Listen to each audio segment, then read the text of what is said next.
I would say our intention when we start to work on Hawx 2 was to feature the most iconic moment of the air combat gender. So it was something like we didn't have in Hawx 1. Hawx 1 was focused a lot of the dogfight. This one is more generic, so it's more cinematic. I would say, it's a cinematic approach of the game. So we have all these iconic moments that make the air combat. So we have takeoff, we have landing, we have carrier and takeoff landing, we have mid-air refueling, we have precision bombing, we have a lot of other stuff also that I think make up this mythos of air combat. We have the UCAV, UAV, the drone, the stuff without pilot, without any pilot. You are playing like an operator somewhere in Washington, and you are killing some people in Baghdad. It's also a bit more stealth in the Tom Clancy genre, I would say. So you have some mission where you have to be a spy. So this is a bit this mission. You are not really a spy, but in the previous mission, you drive the drone, the UAV, and you listen to some people in cars, in house, with a microphone, high futuristic microphone, let's say, and you mark some location in the mission 6, and in mission 7 you have to destroy, to bomb this location. In fact, there is terrorist, of course, terrorist in this location, you have to kill. The mission takes place in Africa, on the Mogadishu coast. Mogadishu is a city of Africa. Mogadishu and in the coast. So I will take off from a carrier, and I will receive some information, and I will see, later I will see the target that I marked during mission 6. So first the thing I have to do is to switch. So I show you the free camera, okay, and you can see the people on the desk, you can see the plane in the back, and then, so I have to switch to night vision, so it's here. So I press A, back, and I can see during the night. So it's a classic night vision view. And then the guy told me go.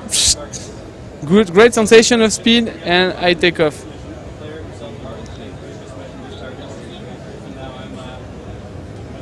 So I will go to Nav Point Alpha, so you can see the ocean, it's black, you can see the carrier in the back. At the end of the mission I will have to land on this carrier. So I am with the F-35 plane, which is the stealth plane from the US Army. I forgot to tell you that in the game we are playing 3 different factions.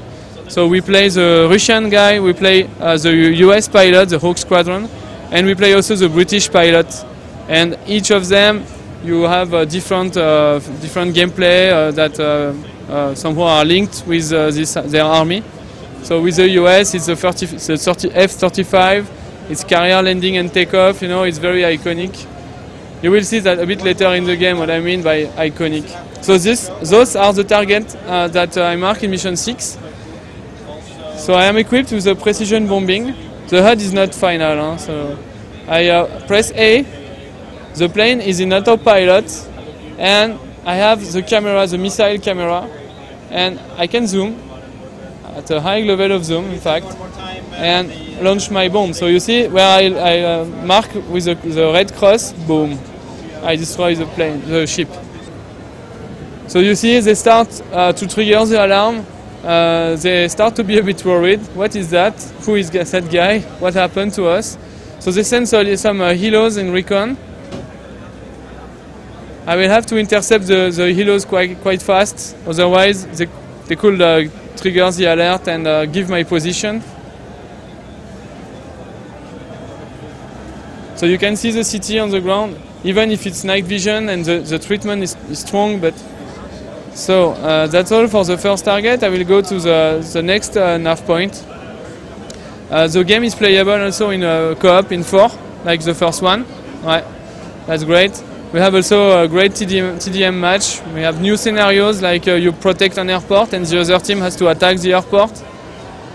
So look, second part of the mission, you have to bomb the airfield before the plane take off. So same than before, I take my precision bombing camera and I drop the bomb on them. Boom. And before the takeoff, if I let them taking off, they will attack me. So it's quite different. I mean, it's and like I said, I mean, when we designed this map, We look at YouTube, you know, at what you can see on CNN, Iraq War. So it's quite close to this kind of videos that you can find on internet. So what the game brings is a bit more variation to the gameplay that you found in the first one? A lot of variation, a stronger storyline, and a lot of iconic moments of air combat. Thank you very much for your time.